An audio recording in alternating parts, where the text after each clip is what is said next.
আমাৰ ৰাজ্য চৰকাৰৰ বাজেটত এইবাৰ আমি এটা সিদ্ধান্ত কৰিছিলো যে এনেকুৱা যদি ডেকা লৰা আৰু ছাত্ৰ ছাত্ৰী বিশেষকৈ অসমৰ বাহিৰত যদি তেওঁলোকৰ মৃত্যু হয় তেওঁলোকৰ শৱদেহ সন্মান সহকাৰে আমি অসমলৈ উভতাই আনিম আজি ৰাজ্য চৰকাৰৰ কেবিনেটে শ্ৰদ্ধাঞ্জলি নামে এখন আঁচনিৰ অনুমোদন জনায় এই আঁচনিখনৰ দ্বাৰা অসমৰ বাহিৰত কাম কৰিবলৈ যোৱা যুৱক যুৱতী অথবা ছাত্ৰ ছাত্ৰীসকলৰ মৃত্যু হলে তেওঁলোকৰ মৃতদেহ সন্মান সহকাৰে ৰাজ্য চৰকাৰৰ খৰচত উভতাই লৈ অহা হ'ব অৱশ্যে হস্পিটালত ট্ৰিটমেন্টৰ কাৰণে যি ট্ৰিটমেন্ট কৰিব যায় তেনেকুৱা ধৰণে ৰোগীৰ মৃত্যু হলে এই আঁচনিখনৰ সুবিধা নাপাব এই আঁচনিখন অসম আৰক্ষীৰ স্পেচিয়েল ব্ৰাঞ্চে চোৱাচিতা কৰিব এই বছৰ আমি আঁচনিখন নোহোৱাকৈ প্ৰায় 15টা এনেকে মৃত শৰীৰ অসমলৈ উভতাই আনিছিলো কিন্তু এতিয়া 112 নম্বৰত গাৰ্জেনে ফোন কৰি দিলে এছবিএ ডিটেইলছ গ্ৰহণ কৰিব আৰু স্পেচিয়েল ব্ৰাঞ্চৰ এজন ডিআইজিৰ এই দায়িত্ব থাকিব তেওঁ মৃতদেহটো সন্মান সহকাৰে উভতাই লৈ অহাৰ বাবে কাম কৰিব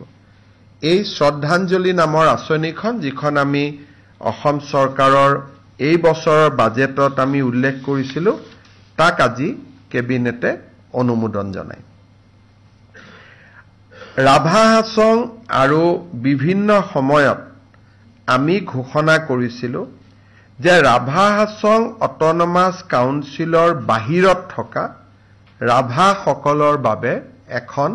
উন্নয়ন পৰিষদ গঠন কৰা হ'ব আজি কেবিনেটে ৰাভা ডেভেলপমেন্ট কাউন্সিল এখন গঠন কৰাৰ বাবে অনুমোদন জনায়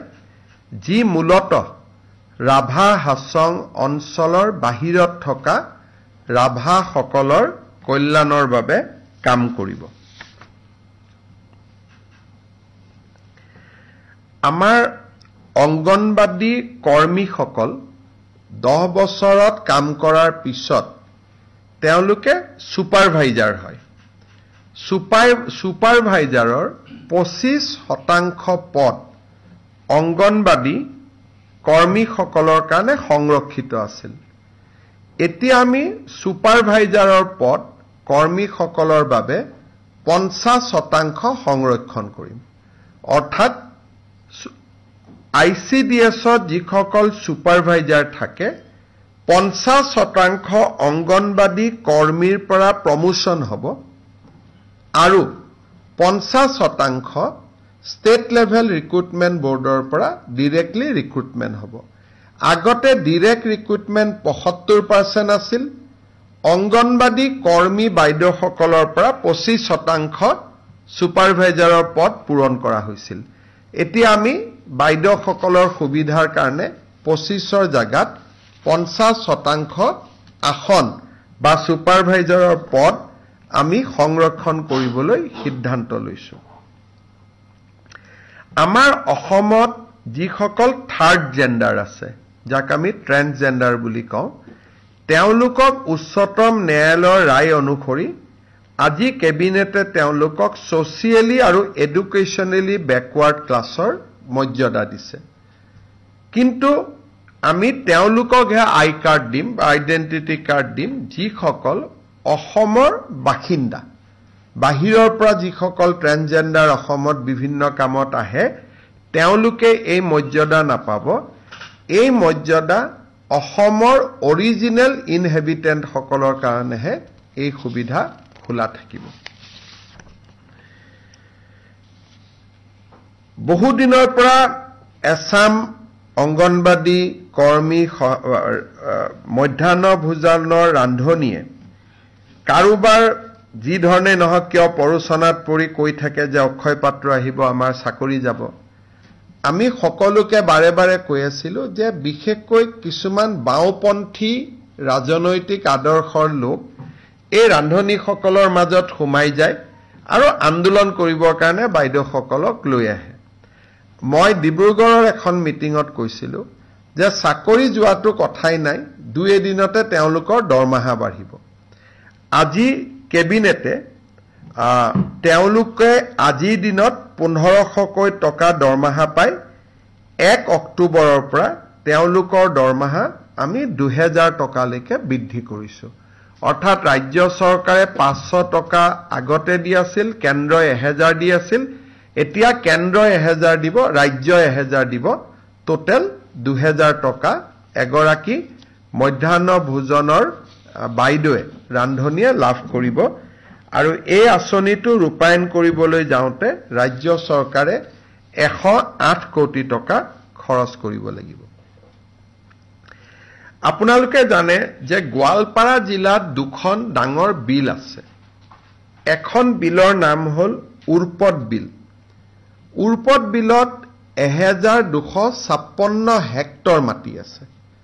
যদি বিঘালৈকে ইয়াক কনভাৰ্ট কৰে ই প্ৰায় 10,000 বিঘা মাটি হ'ব। উৰ্পদ বিলখন 12,056 হেক্টৰ আৰু ইয়াক যদি আমি বিঘালৈ ৰূপান্তৰ কৰোঁ ই 10,000 বিঘা। এই বিলখন যাতে আমি সংৰক্ষণ কৰি ৰাখিব পাৰোঁ, আমি ইয়াক এখন প্ৰস্তাৱিত বনাঞ্চললৈ ৰূপান্তৰ কৰিব খুজিছোঁ। আজি কেবিনেটে ইয়াক অনুমোদন জনাইছে। ৰাইজৰ ওজৰ আপত্তি এমাহৰ বাবে গ্ৰহণ কৰা হ'ব। ৰাজ্যৰ যদি এবছৰত যদি এমাহৰ ভিতৰত যদি ওজৰ আপত্তি নাথাকে, তেতিয়াহ'লে এই উৰ্পদ বিলখন এখন ৰিজাৰ্ভ ফৰেষ্ট বা সংৰক্ষিত বনাঞ্চললৈ ৰূপান্তৰ হ'ব। আৰু অসমৰ বায়'ডাইভাৰ্চিটি আৰু ৱেটলেণ্ডৰ ক্ষেত্ৰত ই এক বিশাল সহায় হ'ব। দ্বিতীয়তে, যদি আপোনালোকে উৰ্পদ বিলৰ বিষয়ে খুব কেতিয়াবা জানিব খোজে, মই নোট এটা আপোনালোকক দি দিম। ই এলিফেণ্ট হেবিটেট কানেক্টিভিটি হয়। ইয়াত 3000 পক্ষী, ৱাটাৰ বাৰ্ড ইয়াত বছৰত আহে। ইয়াতে খুব ধুনীয়াকৈ গোটেই বছৰটো পদুম ফুল ফুলি থাকে। মানে অসমৰ এটা মনোমোহা প্ৰাকৃতিক সৌন্দৰ্য, ইয়াক আমি সংৰক্ষণ কৰিব খুজিছোঁ। ঠিক তেনেকে কেইদিনমান আগতে হাছিলা বিলত আমি উচ্ছেদ অভিযান চলাইছিলোঁ। এই হাছিলা বিলৰ 245 হেক্টৰ মাটিকো আমি সংৰক্ষিত বনাঞ্চললৈ ৰূপান্তৰ কৰাৰ প্ৰস্তাৱ দিছোঁ। যদি ফৰেষ্ট হৈ থাকে, ভৱিষ্যতে মাটিখিনি নতুনকৈ কোনেও দখল কৰিব নোৱাৰে। গোৱালপাৰা জিলাত এটা সামাজিক ভাৰসাম্য, প্ৰাকৃতিক ভাৰসাম্য দুয়োটাই ৰক্ষা কৰাত এই দুয়োটা প্ৰস্তাৱে সহায় কৰিব। উৰ্পদ বিলো ৰিজাৰ্ভ ফৰেষ্টৰ বাবে আমি প্ৰস্তাৱ কৰিছোঁ আৰু হাছিলা বিলকো আমি ৰিজাৰ্ভ ফৰেষ্টৰ বাবে প্ৰস্তাৱ কৰিছোঁ। কিন্তু আজিতো প্ৰস্তাৱ এমাহৰ ওজৰ আপত্তি শুনাৰ পিছত ই ফাইনেল হ'ব। আজি আমি মাত্ৰ প্ৰস্তাৱ কৰিছোঁ।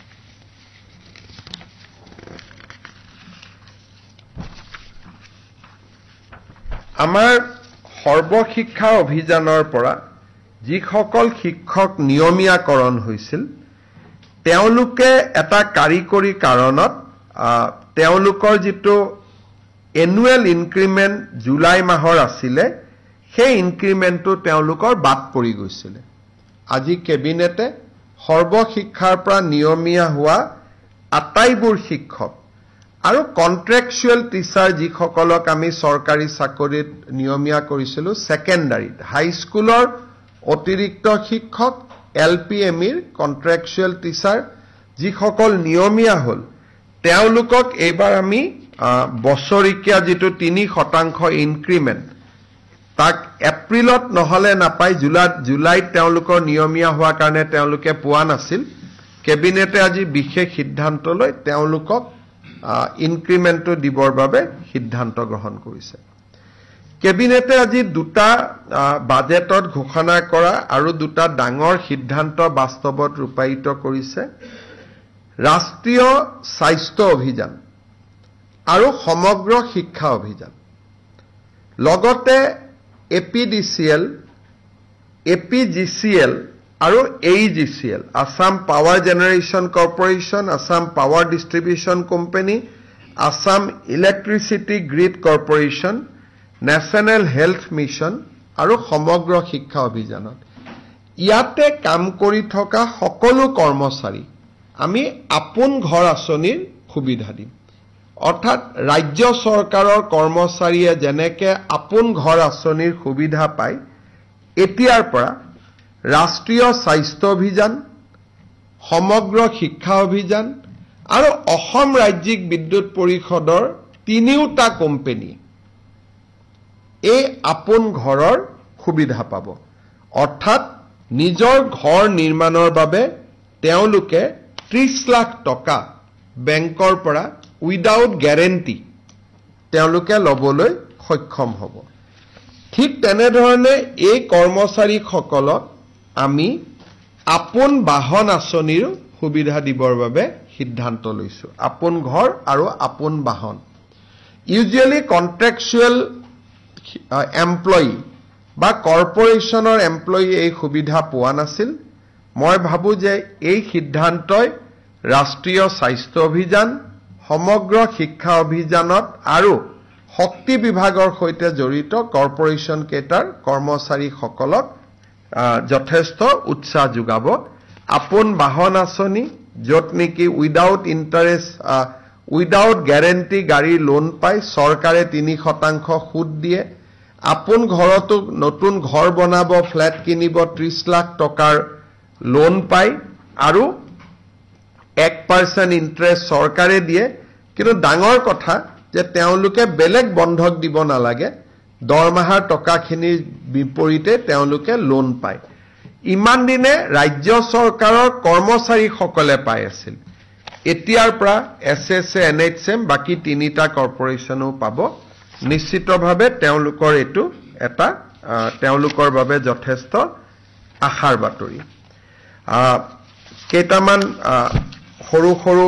আৰু অলপ টেকনিক্যাল সিদ্ধান্ত আছে মই আপোনালোকৰ আগত গাই যাব খুজিছো এটা হল আমি 3000 কোটি টকাৰে অল্টাৰনেটিভ ইনভেষ্টমেন্ট ফান্ড এটা সেবি লগত ৰেজিষ্টাৰ কৰিব খুজিছো যাতে অসমৰ ষ্টাৰ্টআপ আৰু অসমত ইণ্ডাষ্ট্ৰি কৰিব অহা ব্যক্তিসকলক আমি তেওঁলোকক সহায় কৰিব পাৰো আৰু তেওঁলোকৰ কোম্পানী সমূহত প্ৰয়োজন হলে চৰকাৰী অংশীদাৰিত্ব আমি ক্ৰয় কৰিব পাৰো ধৰক টাটাই অসমত এটা ইণ্ডাষ্ট্ৰি লগাব আহিছে টাটাই যদি বিচাৰে যে ষ্টেট গভৰ্ণমেণ্টেও 10% লওক আমি যাতে কিনিব পাৰো তাৰ কাৰণে আমি আসাম অল্টাৰনেটিভ ফান্ড এটা উইথ 3000 crore আমি কৰিব খুজিছো ইয়াক সেবিৰ অনুমোদন লাগিব সেই ব্যৱস্থা আমি কৰিব গৈ আছো ৰাজ্যত যাতে খনিজ পদাৰ্থৰ সন্ধানৰ প্ৰক্ৰিয়া আমি আৰু ক্ষিপ্ৰ কৰিব পাৰো সেইবাবে ষ্টেট মিনাৰেল এক্সপ্লোৰেশ্যন ট্ৰাষ্ট এটাও আজি গঠন কৰা হয় অসমৰ বাবে এটা আনন্দৰ বতৰা যে পশ্চিম কাৰ্বি আলং জিলাত হিন্দুজা কোম্পানীয়ে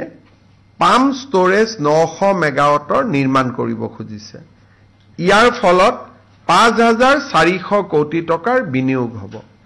এডভান্টেজ অসমৰ স্বাক্ষৰিত আন এক চুক্তি আজি বাস্তৱত ৰূপায়িত হ'ব পশ্চিম কাৰ্বি আলং জিলাত পাম ষ্টৰেজ যাৰ জৰিয়তে 900 মেগাৱাট বিদ্যুৎ উৎপাদন হ'ব এই পাম ষ্টৰেজ প্ৰজেক্ট আজি কেবিনেটে অনুমোদন জনাইছে it will be A 5400 crore investment from Hinduja group আজি কেবিনেটে চন্দ্ৰপুৰত এখন নবোদয় বিদ্যালয় স্থাপনৰ বাবে ভাৰত চৰকাৰক 40 বিঘা মাটি আবণ্টন কৰিছে আমাৰ নামঘৰ ধৰ্মীয় অনুষ্ঠান অংগনবাদী কেন্দ্ৰ আদিক বসুন্ধৰা 3ত আমি ভূমি আবণ্টনৰ যি মিছন লৈছিলো সেই মিছনৰ অধীনত আজি আমি 1935টা প্ৰজেক্ট বা প্ৰস্তাৱ আজি কেবিনেটে অনুমোদন জনাইছে আৰু সেই ধৰণে ৰাজ্য চৰকাৰৰ বিভিন্ন ইনফ্ৰাষ্ট্ৰাকচাৰ থকা 518টা অনুষ্ঠানৰ বাবে আজি আমি মাটিৰ বন্দবস্তিৰ প্ৰস্তাৱত অনুমোদন জনাইছো মূলত কেবিনেটে আজি এই সিদ্ধান্ত কেইটাই লৈছে আৰু মই ভাবো যে ৰাজ্যৰ কৰ্মচাৰীৰ পৰা জনজাতীয় লোকৰ পৰা হিন্দুজাৰ ইনভেষ্টমেণ্টলৈকে কেইবাটাও ভাল সিদ্ধান্ত আজি লোৱা হ'ল আপোনালোকৰ যদি কিবা খুদিব আছে খুদিব পাৰে It will be very difficult to speak all this thing in English, so I'll issue a handout in English.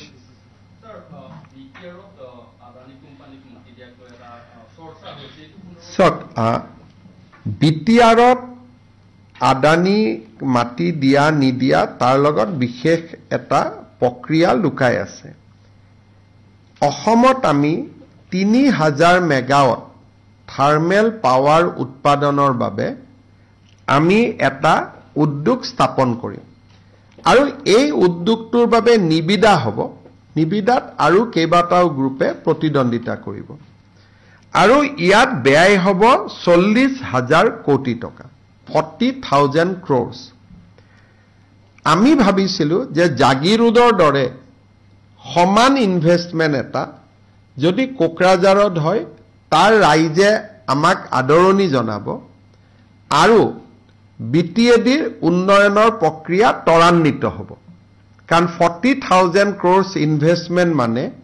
Minimum 1 lakh মানুহে ডাইৰেক্টলি ইনডাইৰেক্টলি তাত এমপ্লয়মেন্ট পাব কিন্তু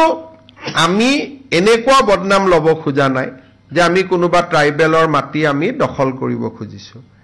এই 3000 মেগাৱাট শক্তি উৎপাদনৰ বাবে আন স্থানত আমাৰ মাটি ইতিমধ্যে নিৰ্ধাৰণ কৰা আছে আমি মাত্ৰ BTADত ইন্ডাষ্ট্ৰি যেটাকে এডভান্টেজ অসম হল 5 লাখ টকা ইনভেষ্টমেন্ট আহিব BTADয়ে মনত ভাবিব যে গুটেইখিনি অসমে লৈ ললে আমাক একোৱে নিদিলে সেই কাৰণেহে আমি তেওঁলোকক দিয়াৰ এটা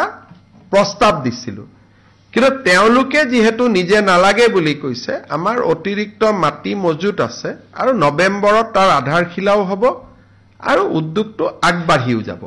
গতিকে তাৰ কাৰণে আমাৰ জোৰ জবস্তি কৰা কথা নাই কিন্তু ৰাইজে এটা কথাও জানিব লাগে সেই 4000 বা 3000 বিঘা মাটি মাত্ৰ 80টা পৰিয়ালে ৰাখি থৈ দিছে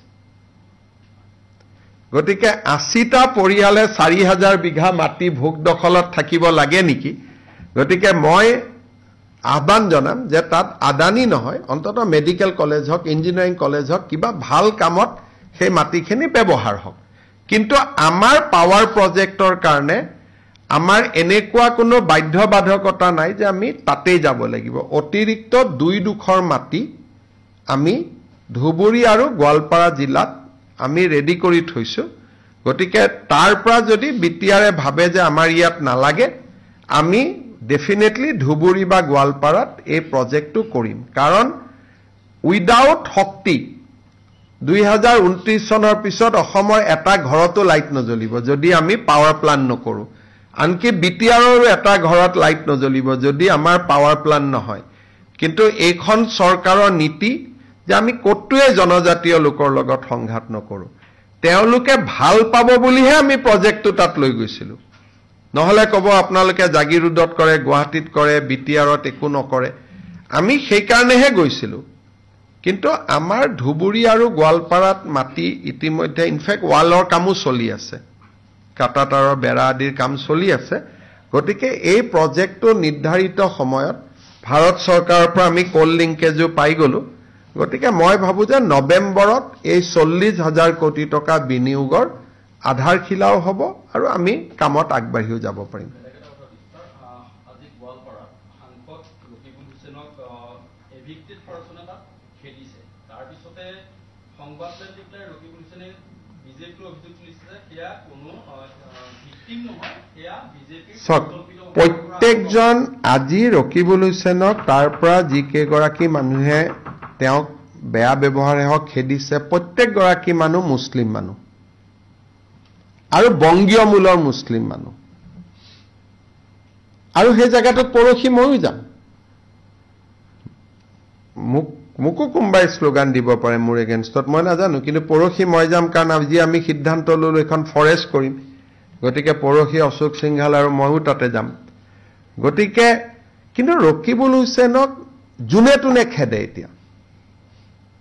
ধুবুৰীটো খেদে গোৱালপাৰাটো খেদে নগাঁৱতো খেদে আৰু এই সমস্যাটো তেওঁলোকে নিজৰ ভিতৰত সমাধান কৰিব লাগে তাত বিজেপিক মাতি আনিব নালাগে কাৰণ বংগীয় মূলৰ ৰাইজৰ মাজত বিজেপিৰ প্ৰভাৱ নাই বুলিয়ে ক'ব পাৰে আৰু সেই কাৰণে গোৱালপাৰাত যদি বংগীয় মূলৰ মানুহ বিজেপি বুলি কয় তেতিয়াতো আমাৰ কি হ'ব তেলে 126টা আমি পাই যাম দেখোন গতিকে কোন ভিডিঅ' চালে আপোনালোকে গম পাব এইবোৰ কোন মানুহ হয় কৈছো যদি বংগীয় মূলৰ মানুহে বিজেপিৰ ইশাৰাত চলে তেতিয়ালৈ অসমৰ ৰাজনীতিৰ এটা ভয়াবহ পৰিৱৰ্তনৰ ইংগিত দিব কিন্তু মোৰ হাতত ইমান ডাঙৰ ইংগিত নাই যদি ধুবুৰী গোৱালপাৰাত 10 লাখ ভোটত জিকা এমপি জনক যদি কোনোবাই খেদিব পাৰে তাৰ মানে 1.5 বছৰত তেওঁৰ পজিশন কিমান বেয়া হৈ গল আপোনালোকে নিজে চিন্তা কৰক 1.5 বছৰ হোৱাই নাই নেকি এবছৰ 2-3টা দিনে হৈছে 10 লাখ ভোট পোৱা মানুহক নিজৰ সমষ্টিৰ পৰা কোনোবাই খেদিব নেকি আমিতো 25 বছৰ থাকিলো না সামুগুৰিতটো খেদিলে গোৱালপাৰাটো খেদিলে আমাকতো জালুকবাৰীত আজিলৈকে কোনেও খেদা নাই তেনেকে সমষ্টি ভাঙিয়ে গল বিদায়ে ললো এক প্ৰকাৰ গতিকে আমাকতো কোনেওতো আজিলৈকে নেখেদা নাই কংগ্ৰেছেও নেখেদে আনকি সমষ্টিৰ কংগ্ৰেছ মানুহখিনিও ভোট নিদিলেও ভাল পায় আমাক নেখেদে অন্তত গতিকে তেনেকেতো পাৰেই কৰিলো আৰু কিবা আছে হ'ব মই এটাই ৰিকুৱেষ্ট কৰিম গুৱাহাটী আৰু অসমৰ মানুহক যে গধূলি কামাখ্যা মন্দিৰত একো নাথাকে মন্দিৰটো বন্ধ থাকে এই যে গধূলি আমি ৰাতি এটা মন্দিৰৰ ওপৰত যাওঁ আমি নামি আহো সেই কামটো কৰিব নালাগে কাৰণ গোটেই ৰাস্তাটোত ভূস্খলন হৈ আছে গতিকে আমি যদি অহা যোৱা কৰো ৰাতি সাডেনলি কিবা এক্সিডেন্টৰ আমি সন্মুখীন হ'ব পাৰো সেই কাৰণে মই গুৱাহাটী আৰু অসমৰ ৰাইজক সদাশয়ভাৱে অনুৰোধ কৰিম সন্ধিয়া যাতে মন্দিৰৰ ওপৰত উঠি নাযায় আমি পুলিচকো মই কৈছো বুজাবৰ কাৰণে মানুহক কাৰণ খুব বেয়াকৈ তাতে ভূস্খলন হৈ আছে গতিকে বাকিটো মাৰ মেলা প্ৰত্যেক বছৰে হয় সৃষ্টিৰ আদিৰ পৰা হৈ আছে ভালে কৰি হৈ যাব আৰু অম্বুবাচীৰ 3টা দিন খুব পবিত্ৰ দিন বুলি হিন্দু মানুহে মানে বহুত মানুহে এইটো সময়ত ভেজিটেৰিয়ান থাকে বিশেষকৈ বহুত বয়োজ্যেষ্ঠ মানুহে ফলমূলে খায় মন্দিৰৰ দুৱাৰ বন্ধ থাকে গতিকে এই 3টা দিনত সৃষ্টিৰ আৰম্ভণি হয় এটা it is a very auspicious time গতিকে এই কেইটা দিন মানুহে মাক চিন্তা কৰক মায়ে আশীৰ্বাদ কৰিব কিন্তু ওপৰত গৈ তাত একো নাই আৰু 26 তাৰিখে মন্দিৰৰ দুৱাৰ খুলিব আমি কোনো ভিআইপি তাত নাযাওঁ 26 তাৰিখেও 27তো নাযাওঁ মই 28তহে কোনোবা যাব খুজিলে যাবৰ কাৰণে কৈছো আৰু মই নিজেও 28-29তহে যাম এপিএসসিৰ ওপৰত হাইকোৰ্টৰ ভাৰ্ডিক্টটো এতিয়ালৈকে আমি দেখা নাই খালি বাতৰি কাকতত ওলাইছে আৰু কোৰ্টত তেখেতে জাজ গৰাকীয়ে কৈছে যে পাৰ্সিয়েলি এলাউড এটা পাৰ্সিয়েলি এলাউড মানে কি বুজাইছে আমি সোম মঙ্গলবাৰে গম পাম যদি হাইকোৰ্টৰ অৰ্ডাৰটো বাতৰি কাকতত দিয়াৰ ধৰণে হয় যে এই কেজন অফিচাৰক যাৰ বহি ফৰেনসিক সব ক্লিয়াৰলি তেওঁলোক একেবাৰে দুখী বুলি এটা শব্দত ক'ব পাৰি তেনেকুৱা অফিচাৰক যদি পুনৰ চাকৰিত লব কৈছে তেতিয়ালে এই ৰায়টো অত্যন্ত বেদনাদায়ক আৰু ই অসমৰ যি সময়ত আমি স্বচ্ছ নিযুক্তিৰ বাবে কাম কৰিছো it will be a huge setback ৰাজ্য চৰকাৰৰ কাৰণেও আৰু অসমৰ যুৱ প্ৰজন্মৰ বাবেও আৰু যদি সঁচাই তেনেকুৱা জাজমেন্ট আছে চাকৰি দিয়াটো কথাই নুঠে আমি সুপ্ৰিম কোৰ্টত শেষ পৰ্যায়লৈকে আমি যুঁজিম কিন্তু লাষ্টত সুপ্ৰিম কোৰ্টৰ যদি কয় আপোনালোকে ল'ব লাগিব তেতিয়ালেতো আমাৰ হাতত ক্ষমতা সীমিত থাকিব কিন্তু আমি শেষ পৰ্যায়লৈকে সুপ্ৰিম কোৰ্টত আমি যাম, গোটেই কথাখিনি জনাম, আৰু মই ন্যায়পালিকাক বিশ্বাস কৰোঁ। কেতিয়াবা সিংগল বেঞ্চত জিকে, ডিভিজনত হাৰে, আকৌ সুপ্ৰিম কোৰ্টত জিকে, ইট ইজ এ প্ৰচেছ। আৰু হাইকোৰ্টৰ ন্যায়াধীশজনে নিজেও কৈছে যে আপোনালোকক আমি 30 দিন সময় দিছো, আপোনালোকে যাতে সুপ্ৰিম কোৰ্টত গলে যাব পাৰে। সেইকাৰণে মই ভাবো যে এই ইস্যুটো এনেকুৱা নহয় যে চাকৰি দিব কাৰণে কালি দি দিম। সুপ্ৰিম কোৰ্টে কলেহে আমি দিব পাৰিম। হ'ব, ধন্যবাদ।